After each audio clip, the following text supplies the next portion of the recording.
এইখিনিতে এটা ভয়ানক খবৰ আহিছে। কোৱাৰেণ্টাইনৰ নামত বিভিন্ন হোটেলত লোকসকলক ৰখা হৈছে। গুৱাহাটীত তেওঁলোক ঠিকেই আছে, কিন্তু গুৱাহাটীৰ বাহিৰত বিভিন্ন প্ৰান্তত বিভিন্ন জিলাত এনে ঘটনাও সংঘটিত হৈছে। তামোল খাবলৈ, চিগাৰেট কিনিবলৈ বা কিবা কিবি কিনিবলৈ হোটেলৰ বাহিৰলৈ এইসকল লোক ওলাই আহিছে। আৰু আৰক্ষী তাত আছে যদিও আৰক্ষীয়ে তেওঁলোকৰ কথা ক'বলৈ ভয় কৰিছে, কিন্তু আৰক্ষীয়েও ভয় কৰে যে এইসকল কৰোণা আক্ৰান্ত ব্যক্তি স্পৰ্শ কৰিলে আমাৰ কৰোণা হ'ব। গতিকে তেওঁলোকে এনেদৰে ওলাই ফুৰাই অঞ্চলটোত কৰোণা সংক্ৰমণ ঘটাব পাৰে। গতিকে আপুনি নিজে সচেতন হওক। কোৱাৰেণ্টাইনত থকা কোনো ব্যক্তি যাতে বাহিৰলৈ ওলাই নাহে, সেই ক্ষেত্ৰত আপোনালোকে চকু দিয়াটো অতিকৈ প্ৰয়োজন।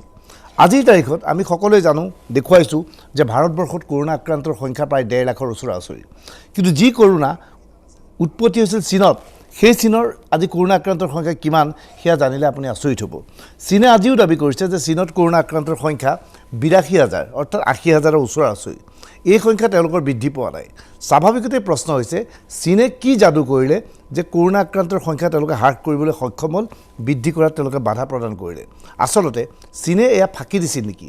চীনৰ ফাঁকি এতিয়া সন্মুখত আহি পৰিছে।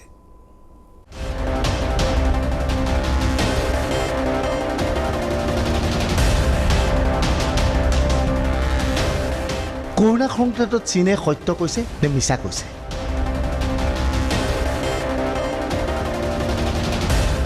এই বিতৰ্কৰ মাজলৈ যোৱাৰ আগতে এই গ্ৰাফলৈ মন কৰক।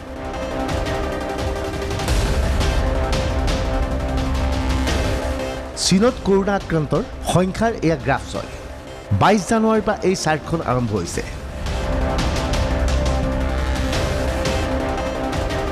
সেই সময়ত চীনত কৰোণা আক্ৰান্তৰ সংখ্যা আছিল প্ৰায় 5,000।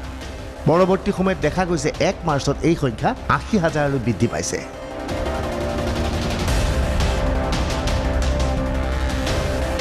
অৰ্থাৎ 40 দিনৰ ভিতৰত চীনত প্ৰায় 75,000 নতুন কৰোণা আক্ৰান্ত আহিছে।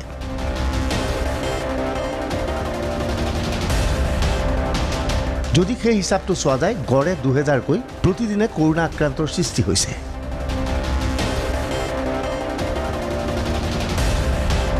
এইখিনিলৈকে সকলো ঠিক আছিল, কিন্তু ইয়াৰ পিছৰ যি পৰিৱেশ, সেই পৰিৱেশক লৈ এতিয়া সমগ্ৰ বিশ্বই সন্দেহ প্ৰকাশ কৰিছে।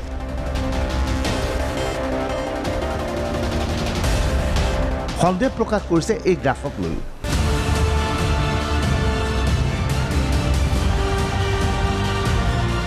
সন্দেহৰ সমগ্ৰ কাহিনী ইয়াৰ পিছতেই আৰম্ভ হৈছে।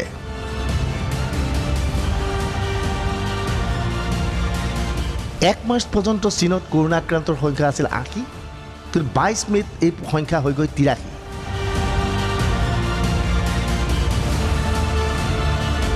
অৰ্থাৎ শেহতীয়া 80টা দিনত চীনত কৰোণা আক্ৰান্তৰ সংখ্যা আছিল কেৱল মাত্ৰ 3,000। অৰ্থাৎ 22 জানুৱাৰীৰ পৰা 1 মাৰ্চলৈকে চীনত দৈনিক 2000কৈ কৰোণা আক্ৰান্ত হৈছিল যদিও হঠাৎ আক্ৰান্তৰ সংখ্যা হ্ৰাস পায়।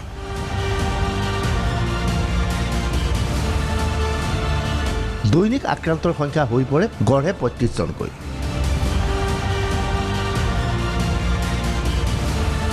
প্ৰশ্ন হৈছে, বাস্তৱতে এয়া সত্য আছিল নেকি, নে চীনে প্ৰকৃত তথ্য সমগ্ৰ বিশ্বৰ ওচৰত লুকুৱাইছিল?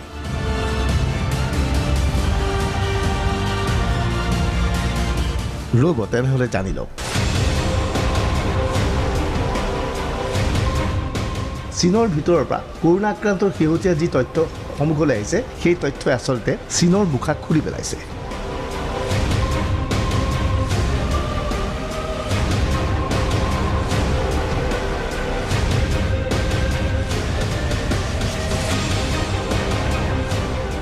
সমগ্ৰ বিশ্বক চীনে কৰোণা আক্ৰান্তৰ যি তথ্য দিছিল, সেই তথ্য যে মিছা সেয়া প্ৰমাণিত কৰি দেখুৱালে চীনৰ ভিতৰতে নেশ্যনেল ইউনিভাৰ্চিটি অৱ ডিফেন্স টেকনলজিয়ে।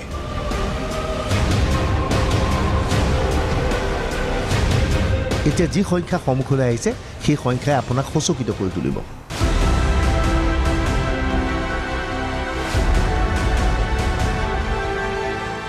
চীনৰ মিলিটাৰী স্কুলৰ শেহতীয়া তথ্য অনুসৰি সমগ্ৰ চীনৰ 230খন চহৰত কৰোণা ভাইৰাছ বিয়পি পৰিছিল। কেৱল সেয়ে নহয়, চীনত কৰোণা আক্ৰান্তৰ সংখ্যা প্ৰায় 6.5 লাখ আছিল।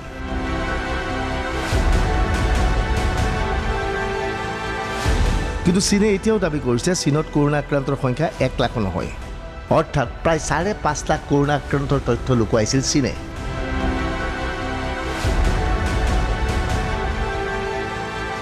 এই সংখ্যা এইভাবেই বিশ্বাসযোগ্য যে এই সংখ্যা কোনো বিদেশী এজেন্সিয়ে গৱেষণা কৰি উলিওৱা নাই, বৰঞ্চ এই তথ্য উলিয়াইছে চীনৰে সামৰিক বাহিনীৰ বিশেষ ইনষ্টিটিউটে।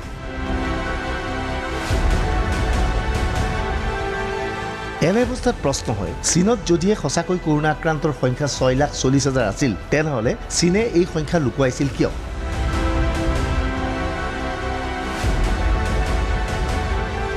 কিয় সমগ্ৰ বিশ্বৰ পৰা কৰোণাৰ প্ৰকৃত তথ্য লুকুৱাবলৈ চেষ্টা চলাইছিল চীনে? কিন্তু প্ৰকৃততে প্ৰকৃত তথ্য সমগ্ৰ বিশ্বই জনাটো অতিকৈ প্ৰয়োজন আছিল। কৰোণাৰ ফলত চীনত কিমানজন লোক আক্ৰান্ত হ'ল সেই তথ্য যদিহে গৱেষক তথা বৈজ্ঞানিকসকলে পালেহেঁতেন, তেনেহ'লে আৰু সঠিকভাৱে ইয়াৰ গৱেষণা কৰি ইয়াৰ ভেকচিন প্ৰস্তুত কৰিব পাৰিলেহেঁতেন।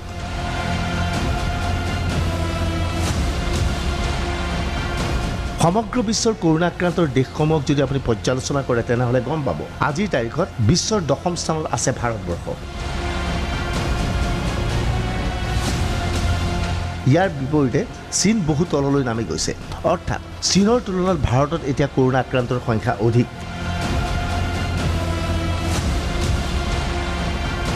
আটাইতকৈ তাৎপৰ্যপূৰ্ণ কথা এই যে যোৱা 2.5 মাহ ধৰি চীনত কৰোণা আক্ৰান্তৰ সংখ্যা 80,000 পৰা 83,000 মাজতেই সীমাবদ্ধ হৈ আছে। ইয়াৰ দুটা অৰ্থ হ'ব পাৰে, হয় চীনে কৰোণা সম্পূৰ্ণৰূপে নিয়ন্ত্ৰণ কৰিবলৈ সক্ষম হৈছে, নহ'লে চীনে প্ৰকৃত তথ্য সমগ্ৰ বিশ্বৰ পৰা লুকুৱাবলৈ চেষ্টা কৰিছে।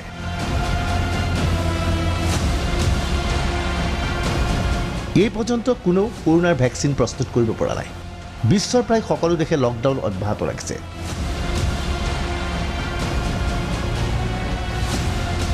তৎসত্ত্বেও বিশ্বৰ অন্যান্য দেশত কৰোণা আক্ৰান্তৰ সংখ্যা বৃদ্ধি পাইছে, কিন্তু ইয়াৰ বিপৰীত স্থিতি চীনত। যি চীনত কৰোণাৰ উৎপত্তি হৈছিল, সেই চীনত কিন্তু কৰোণা আক্ৰান্তৰ কোনো নতুন তথ্য নাই। অৰ্থাৎ চীনে কৰোণা সঁচাকৈ নিয়ন্ত্ৰণ কৰিবলৈ পাৰিছেনে?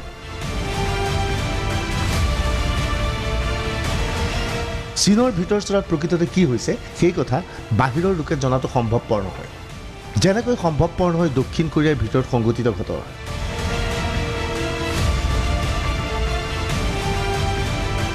চীনে সম্পূৰ্ণৰূপে সংবাদ মাধ্যম নিয়ন্ত্ৰণ কৰে। চীনত বিদেশী সংবাদদাতাৰ যথেষ্ট বাধা আছে।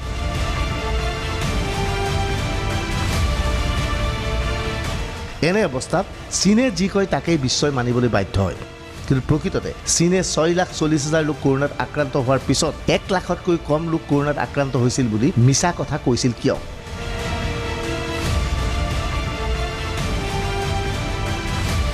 সেয়েহে চীনে দিয়া তথ্যক বিশ্বই বিশ্বাস কৰিবলৈ টান পায়।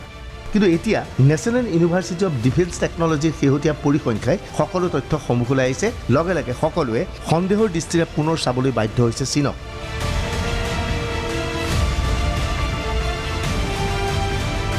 এইবাৰ এই আলোকচিত্ৰ মন কৰক। এই আলোকচিত্ৰত চীনৰ যি অঞ্চলত কৰোণা সংক্ৰমিত হৈছিল সেই অঞ্চলৰ দৃশ্য ৰখা হৈছে। এই সেউজীয়া অংশবোৰ হৈছে কৰোণা আক্ৰান্ত অঞ্চল।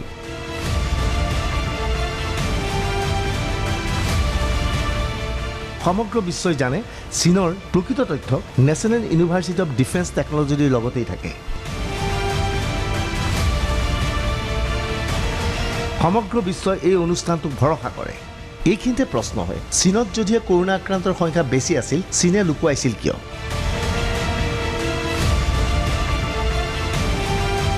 কিমান মানুহ আক্ৰান্ত হ'ল, কিমান মৃত্যু হ'ল সেয়া দেশখনৰ বিষয়। সেই তথ্য লুকুৱাৰ উদ্দেশ্য কি? কিন্তু প্ৰকৃততে চীনত কেইদিনৰ ভিতৰত কিমানজন লোক আক্ৰান্ত হৈছিল সেই তথ্য যদি সমগ্ৰ বিশ্বই জানিলেহেঁতেন, তেনেহ'লে অন্যান্য দেশে অধিক সাৱধানসূচক পন্থাৰে কাম আগবঢ়াৰ লগতে বিশেষ গৱেষণা কৰি ভেকচিন সোনকালে প্ৰস্তুত কৰিব পাৰিলেহেঁতেন।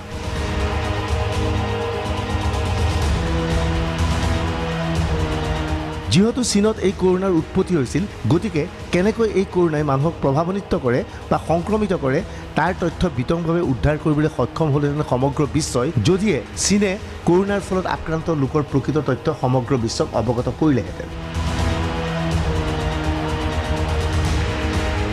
এইখিনি সময়ত সমগ্ৰ বিশ্বত কৰোণা ভয়াৱহ ৰূপত বিয়পি আহিছে। ইয়াৰে মাজত ভাৰতো আছে। ভাৰততো দৈনিক কৰোণা আক্ৰান্তৰ সংখ্যা ক্ৰমাৎ বৃদ্ধি পাইছে।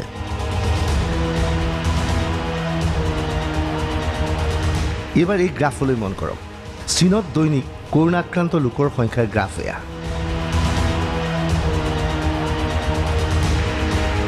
এই গ্ৰাফিক্সত দেখা গৈছে চীনত 11 ফেব্ৰুৱাৰীত কৰোনা আক্ৰান্তৰ সংখ্যা কেৱল মাত্ৰ 2000 আছিল কিন্তু 12 ফেব্ৰুৱাৰীত এই সংখ্যা একেকোবে 14000লৈ বৃদ্ধি পায়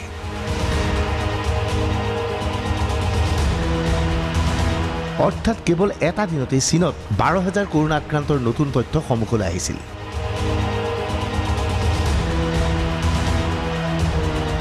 এই তথ্য পোৱা গৈছিল সেই সময়ত যি সময়ত চীনত দৈনিক কৰোনা আক্ৰান্তৰ সংখ্যা খুব বেছি 2000 আছিল 11 ফেব্ৰুৱাৰী পৰ্যন্ত কৰোনা আক্ৰান্তৰ সংখ্যা দৈনিক 2000 টকাৰ বিপৰীতে 12 ফেব্ৰুৱাৰীত এই সংখ্যা 14000 অতিক্ৰম কৰে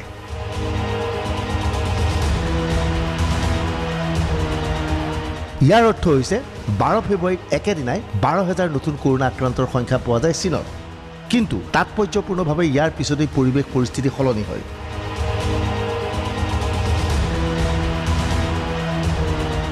12 ফেব্ৰুৱাৰীৰ পিছৰ দিন অৰ্থাৎ 13 ফেব্ৰুৱাৰীত হঠাৎ কৰোনা আক্ৰান্তৰ সংখ্যা হ্ৰাস পাই 5000লৈ হয়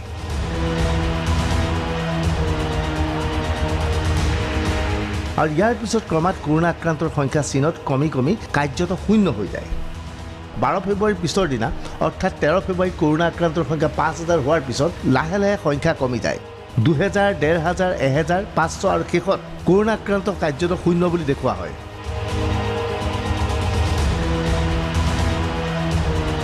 এই গ্ৰাফিক্সত এটা কথা স্পষ্ট হৈ পৰিছে 9 মাৰ্চত কৰোনা আক্ৰান্তৰ কোনো নতুন কেছ নোহোৱাৰ তথ্য সদৰি কৰিছে চীনে অৰ্থাৎ মাত্ৰ 26টা দিনত কৰোনা আক্ৰান্তৰ সংখ্যা 14000ৰ পৰা একেবাৰে শূন্যলৈ নামি আহিল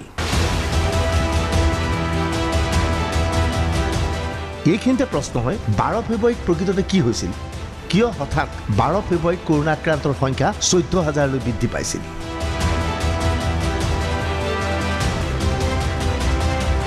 এনেধৰণৰ গ্ৰাফ এতিয়ালৈকে পৃথিৱীত ক'তো দেখা পোৱা নাই মহামাৰীৰ সময়ত কৰোনা আক্ৰান্তৰ সংখ্যা ক্ৰমাৎ বাঢ়ি বাঢ়ি এটা সময়ত পিকত হয় আৰু পৰৱৰ্তী সময়ত কমি আহে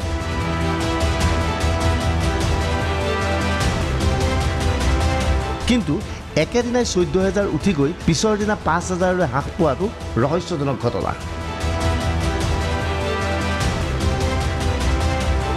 সাধাৰণতে দেখা যায় এনে ক্ষেত্ৰত গ্ৰাফ লাহে লাহে ওপৰলৈ উঠে আৰু লাহে লাহে নামে কিন্তু চীনৰ ক্ষেত্ৰত দেখা গ'ল এটা দিনতে গ্ৰাফ বহু ওপৰলৈ উঠি গ'ল আৰু পৰৱৰ্তী সময়ত গ্ৰাফ নামি নামি এটা পৰ্যায়ত শূন্যত অৱস্থান কৰিলে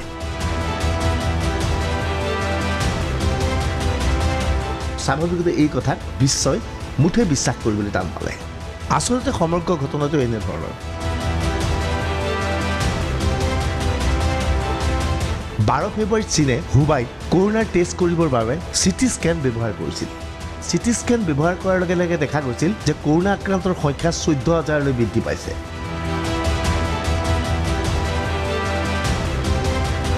লগে লগে এই তথ্য আহিছিল চীনৰ ওচৰলৈ কিন্তু ইয়াৰ পিছতেই হঠাৎ কৰোনা আক্ৰান্তৰ সংখ্যা হ্ৰাস পালে এইবাবেই যে চীনে চিটি স্কেনৰ পদ্ধতি বন্ধ কৰি দিলে কৰোনা আক্ৰান্তৰ সংখ্যা অভাৱনীয় হাৰত বৃদ্ধি পোৱাটো পৰিলক্ষিত হোৱাৰ বাবে চিটি স্কেন বন্ধ কৰিলে অথবা চিটি স্কেনৰ পৰা পোৱা তথ্য লুকুৱাবলৈ চেষ্টা চলালে চীন চৰকাৰে এই গ্ৰাফৰ জৰিয়তে এটা কথা স্পষ্ট হৈছে 7 মাৰ্চৰ পিছত চীনত কৰোনা আক্ৰান্তৰ সংখ্যা নোহোৱা হৈ গ'ল বুলি ক'লেও ভুল কোৱা নহ'ব কৰোনা ভাইৰাছ সংক্ৰান্তত চীনে কেনেকৈ বিশ্বক ঠগিছিল সেই তথ্য এতিয়া সন্মুখলৈ আহিছে কৰোনাৰ যাতে সঠিক ৰিপৰ্ট নাহে তাৰ বাবে কৰোনা টেষ্টৰ যন্ত্ৰটোকেই বন্ধ কৰি দিছিল চীনে এই তথ্য সন্মুখলৈ আনিছে স্বয়ং চীনৰে এটা সংস্থাই এই পৰ্যন্ত নেশ্যনেল ইউনিভাৰ্চিটি অফ ডিফেন্স টেকনলজিৰ ফালৰ পৰা কোৱা হোৱা নাই যে এই ডাটা তেওঁলোকে কেনেকৈ সংগ্ৰহ কৰিছিল কিন্তু এই তথ্যক বিশ্বই বিশ্বাস কৰিবলৈ এইভাবে বিচাৰিছে যে চীনত মিলিটাৰীয়ে এক বিশেষ ভূমিকা পালন কৰিছিল কৰোনাৰ সময়ছোৱাত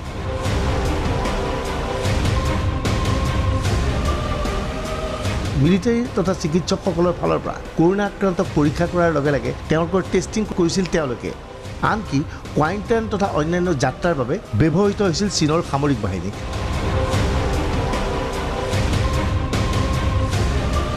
সেয়ে চীনৰ মিলিটাৰী ইউনিভাৰ্চিটিৰ পৰা এনে তথ্য অহাৰ লগে লগে সমগ্ৰ বিশ্বই এই তথ্য বিশ্বাস কৰিব বিচাৰিছে চীনৰ ভিতৰুৱা ৰিপৰ্ট যদি অন্য দেশৰ কোনো সংস্থাই আনিলেহেঁতেন তেতিয়া ইয়াক লগে লগে অস্বীকাৰ কৰিলেহেঁতেন চীনে কিন্তু চীনৰে এটা সংস্থাই এই তথ্য সন্মুখলৈ অনাৰ পিছত এতিয়া মহা বিপদত পৰিছে চীন।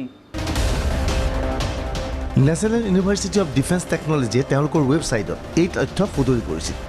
আনকি গ্ৰাফিক্স আৰু অন্যান্য তথ্যও তেওঁলোকৰ ৱেবছাইটত সন্নিৱিষ্ট কৰা হৈছিল।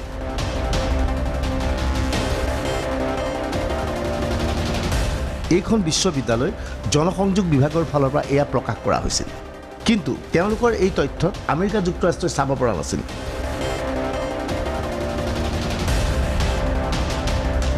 কিয়নো চীনে আমেৰিকা যুক্তৰাষ্ট্ৰৰ কম্পিউটাৰসমূহ বেন কৰি থৈছে, গতিকে আমেৰিকা যুক্তৰাষ্ট্ৰৰ কম্পিউটাৰৰ পৰা চীনৰ এই তথ্য কোনেও দেখা নাপায়।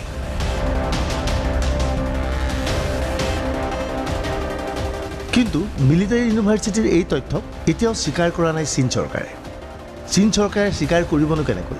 কিয়নো এই তথ্যত স্পষ্টভাৱে কোৱা হৈছে ৫.৫ লাখ লোকৰ নাম দেখুওৱা হোৱা নাই কৰোণা আক্ৰান্তৰ তালিকাৰ পৰা।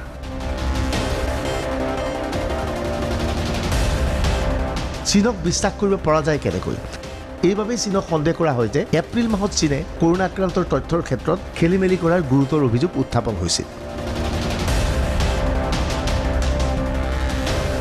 Bureau' report DY365।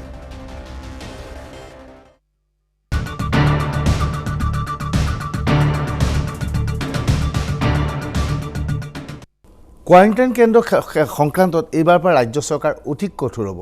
আজি স্বাস্থ্য বিভাগৰ ফালৰ পৰা এই কথা জনাইছে হিমন্ত বিশ্ব শৰ্মাই, এই কথা জনাইছে পীযুষ হাজৰিকাই, এই কথা জনাইছে।